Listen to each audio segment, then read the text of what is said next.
I've worked all of my life to live in Italy. We found this place, and now this is our place, and it means everything to me. I love that Tuscan food, it's about basic ingredients and the quality of them. It can take a long time. There's braised meats, there's slow-cooked ragouts and sauces and things. You never know who's going to be living in the kitchen with me. We're going to do a kind of a mystery show. That is gorgeous, Sara. Oh, that was good. I love the wine in there. I think Sara Moulton just lost the entire roof of her mouth. No, no, no, no. Boom! Food is a conduit. We make food to take us away to places we've never been and dream about going to. You just need your imagination and a couple of bucks, and you have a ticket to anywhere. So come on over. I love this place. I hope you do too.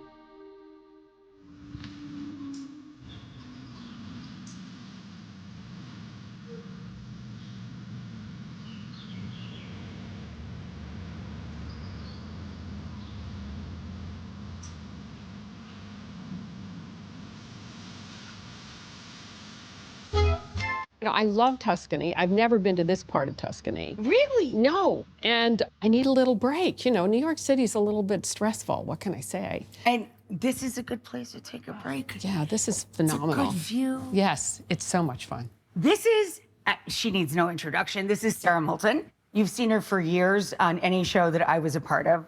And I've seen her for years before that on Food Network. She was the first person I met at Food Network. And she told me, smile all the time for no apparent reason. And she did the most fascinating show because she was connecting with people. The reason I like working in this medium is because I feel like I have a larger community. This woman exemplified that to me. People could call in, talk to her like she lived next door to them, and help them get food on the table. She's absolutely brilliant. I mean, Sara Moulton means everything to me. So we're going to do something kind of fun. We're going to do a kind of a mystery show. I have a huge pantry, so I'm gonna let Sara rummage through it, pick what she's gonna make, and then I'll try and balance it so we end up with a nice meal. Like back in the day when people used to call into you and just say, go make something. And you're like, okay, it's fun. Yeah, it's so much fun. I'm so happy you're here. I'm so happy to be here. Okay, shall we do it? Let's do it. Let's go shopping. Okay. I'll take this little tray, you'll take this big tray, and we'll go get stuff. We'll make it up. Just whatever you feel. Shop away, my darling. All right. Oh my God, you weren't kidding. Okay, so I want it to be Italian because we're in Tuscany. That's right. So, and I want to have a whole lot of different things that we're going to add to it. But I think, how about a crostada? Just like an open-faced pie. Exactly. No fancy crimping. And then we can put either all fresh vegetables, just quick sauteed, or... Well, I have everything in here. You know what? I'm going to take some fennel. How about we do some fennel? I'm wondering, do we want to add porcini to this too? I mean, Well, you can. you know, in the United States, this is like worth $1 million. I know. I'm like, woo-woo. Some of that for sure. Okay. So over here, we have, well, you can see, there's just everything. Let's do peppers. A couple of peppers. Okay, grab that. Yeah. But do you have jarred artichokes? There's an artichoke. Let's do that. Should we add some zucchini? What the hell? I don't know, what the hell? You want one of this Yes, ones? let's do it. Let's do it. I think we got it. Let's do it. All right, wait, no, I have to get something. Oh, you're good. Oh, excuse me, you. Oh, really? Okay, then. I gotta make something. You know what I haven't made this trip yet? Rice or risotto. I love red wine risotto. I have so some. good. I always have red wine. Look how much red wine I have.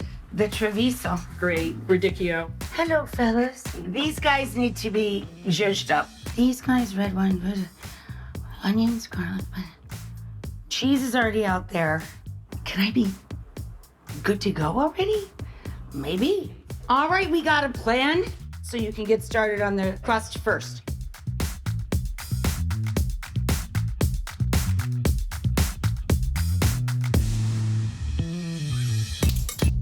Okay, It's all your show now, baby. Okay. Go for it.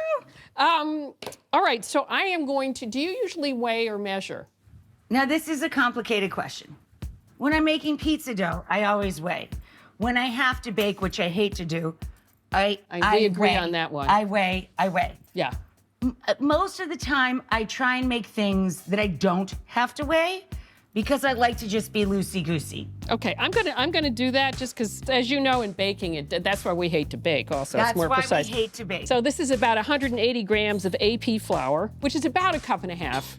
So this is standard pastry procedure. I can cut right on here? Yes, of course. Okay, so we need about 10 tablespoons. When I, was trying to figure out the best pastry dough for my last cookbook, I tried everything, including that stuff where you add vodka, which seemed like a great idea. Exciting. Seemed exciting. You know what worked the best? This won't surprise you. You know what worked the best? More butter. Okay, best tools on the planet, our hands, right? Yes. Okay. Oh my God, we've talked about this so many times. I know. Wait a minute. The most efficient tools in the kitchen are your hands. And they're impeccably clean. So let me get some salt. Okay. Okay, so you've got fine sea salt, great. And that's wwonderful. Jacques and Julia, when they cooked together, had his and her salt and peppers. You know that story. So cute. Yeah, and everything he did was wrong. She criticized him endlessly, and he took it. But yeah, the reason being that she thought that finer salt dissolved better in pastry, and I actually agree with her on that one. I do too. Yeah. So you get this, so it's like a pea shape. And then I'm gonna need some ice and water. I'm gonna start with 2 tablespoons. I left a fair amount of chunks there. And this recipe is great because it's got a lot of butter in it, but also crostada is a free-form tart. So you don't have to have any pastry skills. It's so much fun to make crostada or a free-form pie because you don't have to be great at the baking. No, you don't have to be great at the shaping or anything, and you just call it rustic, right? Yes. Rustic is my favorite word. Oh, mine too. When I first worked at Gourmet Magazine, I worked in the test kitchen, and that was our excuse if our tart didn't quite come out right. It's rustic. It's rustic. Okay, we're almost there. That's like 4 tablespoons. I'm gonna add a tiny bit more. This has to do with your altitude, with the weather. Is it wet outside? Is it dry outside? Is it spring wheat or summer wheat? I mean, or winter wheat that went in. It changes so much. Right. Okay, there we go. All right. Oh, that's looking good. That'll be a good place for a break. It is.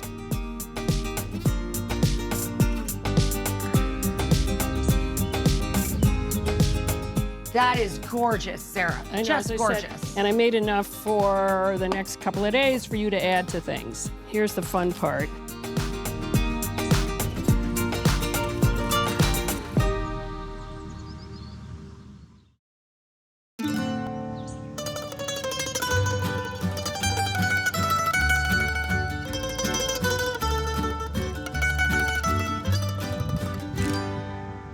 What I'm doing is the final mix. We're trying not to mix it too much so it will be tender.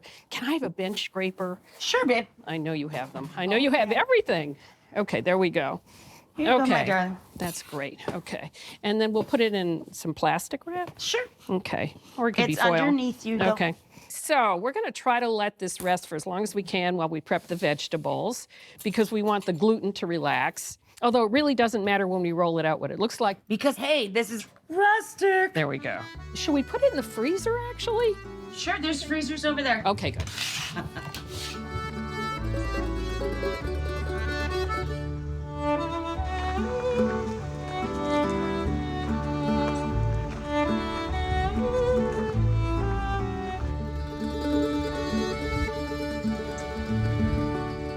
All right, so now we're going to do the vegetables.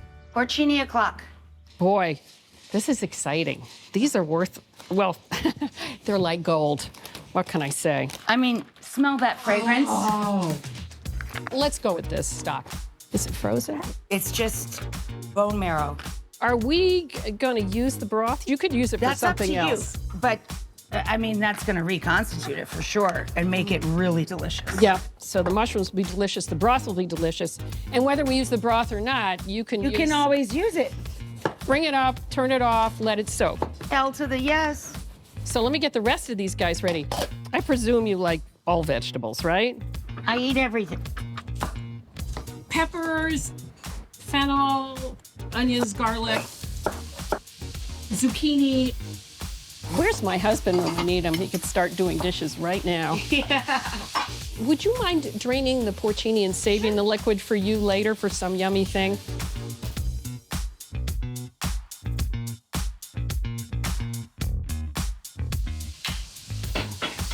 I think we're gonna have enough vegetables. What do you think?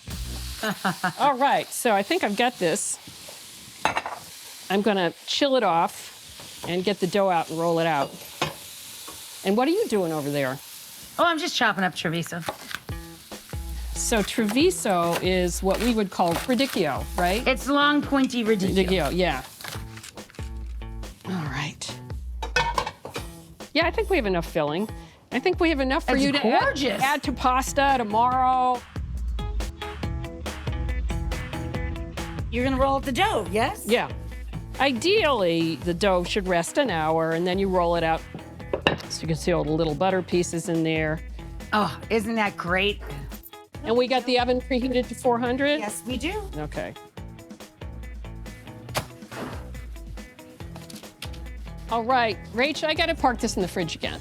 Oh, good. Yeah. Gotcha. Hey, guys, park that in the fridge. We'll just give it like 5 minutes and then we can put it in the oven. Sure. Okay, so here's the age-old question. Here we are.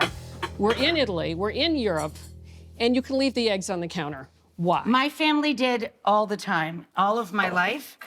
It's, I don't know any other way. And the date here in Italy is on the egg for how long you can leave it outside of the fridge. Wow. So it tells you how long the egg will be fresh. How do you break an egg? I break it on the counter Right. because if there's salmonella on the outside of the egg, exactly. Doesn't go inside. It doesn't go in the dish. Ooh, right? this is a heavy egg. I know, right? Wow. I know. I'm gonna do an egg wash. So here's a question. Should we add an herb to this in the end? There's thyme, there's rosemary, there's... Oh, there's basil. No, we're gonna finish it with basil. It makes me so happy. That is gorgeous, Sarah. Let's see, how full do I want to do this? I think that's pretty good.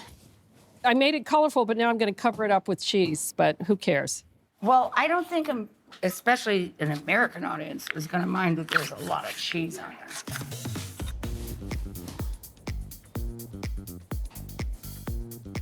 You know, artichoke might be my favorite vegetable. I love artichokes. Artichokes, eggplants, those are my top faves. So here's the fun part, the rustic part. I love that. Just fold it in. It's no fuss, no muss. And That's the fun part. If it's vaguely round, we're happy. There we go. Okay. Rustic is my favorite word. Yep, yuppers. All right, Rach, which oven am I putting this in? Right here, babe. This big one right here. That's preheated to 400. Okay. How long is it going to be in the oven?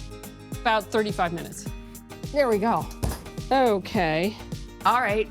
I'm making risotto when we come back. So we're going to add the red wine.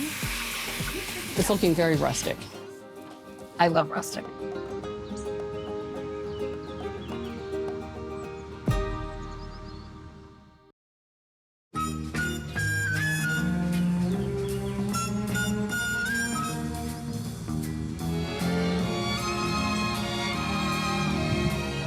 I'm getting started on the risotto now.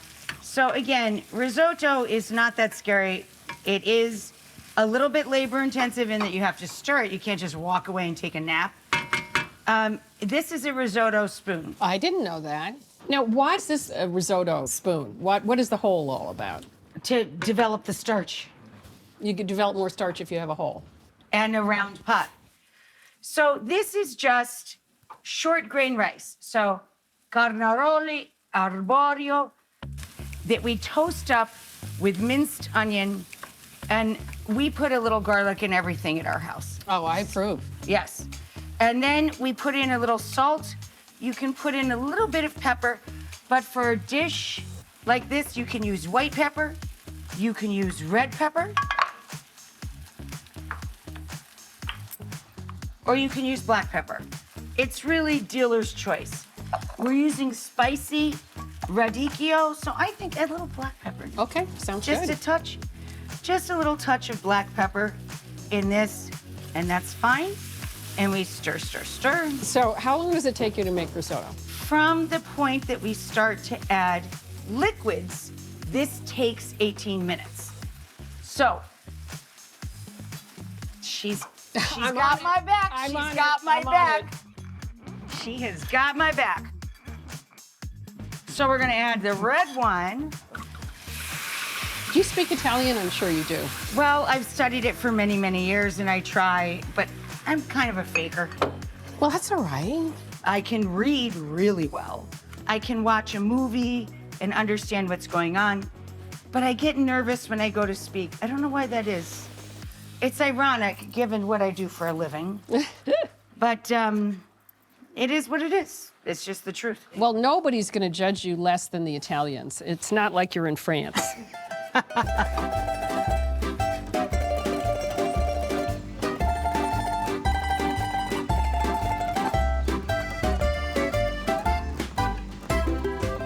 Can I grate you some cheese? Yes, 100%. So in this part of Italy, they use pecorino, but in other parts, they use Parmigiano. Well, I always have both Parmigiano Reggiano and Pecorino, and I honestly use the two in combination quite a bit. Okay. So from the time we start adding our liquids, guys, this is when we start counting those 18 minutes. And this is just hot stock, and I used all the leftover stock that we had in the house. How many cups of rice did you start with? I normally make for 6 people, a cup and a half. To 6 cups of liquid? Yup, to about 6 cups of liquid. But we are going a little heavy because we got a lot of people here. How much? You want a fair amount of cheese, right? Yes, Okay. about a cup and a half at Okay. least.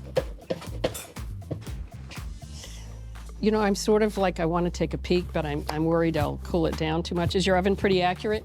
It is. Because this is a high butter dough, I always worry. I know that it's gonna go too far, too fast. Yeah. Right. Very I'm accurate. going to take a peek. Take a peek. Oh, it's looking fine. It's fine. It's looking very rustic. I love rustic. Almost there. It'll be a couple minutes and we'll be good. Yum. How nice. It's easy. Yeah.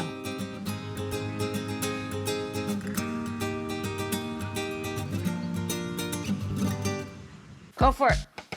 But it's scalding hot. I think Sara Moulton just lost the entire roof of her mouth. No, no, no, no.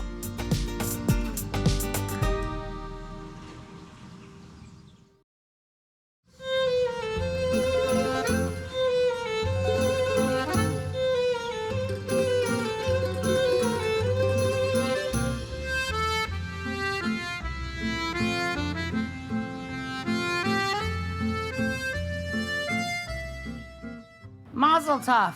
That smells good. I love a red risotto. It's good food. And it all just kind of comes together so beautifully. Look at that. Show me what else you got here. So we're gonna add a little pomegranate molasses to this, but you could also just do aged balsamic, be equally delicious. You want something slightly sweet, kind of an agrodolce, a sweet and sour flavor? Do you always do that for every risotto? No, I do not. I often will use balsamic or a condiment of some kind. But yeah, it's just a little ta-da, something. Now, for the folks at home, how did you figure out it was done? Besides the 18 minutes. It has to still be pourable. And it has to look creamy. So did you beat up the rice enough? Did you incorporate all of the flavors enough? And did you get this pourable, creamy consistency is the most important part to me. Can I taste it? Of course, go grab I'm going to a go for it. doodad. Should I get one for you too? Sure. Although I just use my fingers, so. Stuck them right in there. Go for it.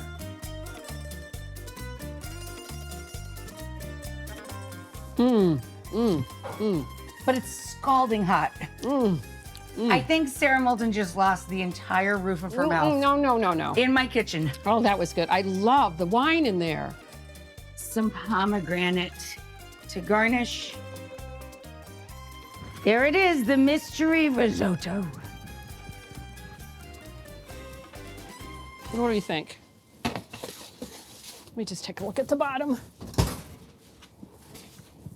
Yeah, I think it looks good. I'm gonna do it, but you're all gonna be my friends if it's a little undercooked. What, babe? How can I help you? What do you think? I think it's done. Oh, it's gorgeous. Look at that thank cheesy you. craziness. Rustic. Rustic, crustic. There you go. Oh, that looks glorious, my darling. Well, thank you. Bring it on down. Let's eat. Oh, that's beautiful. My friend of all these years, I love you. Thank you You for being too. here. My husband will kill me if I leave without a photo with you. Oh, of course, you can have 9,000. Is that enough, son? Or do we need to go a little bit this way? Perfect. Yes. Yay! This one! Yay!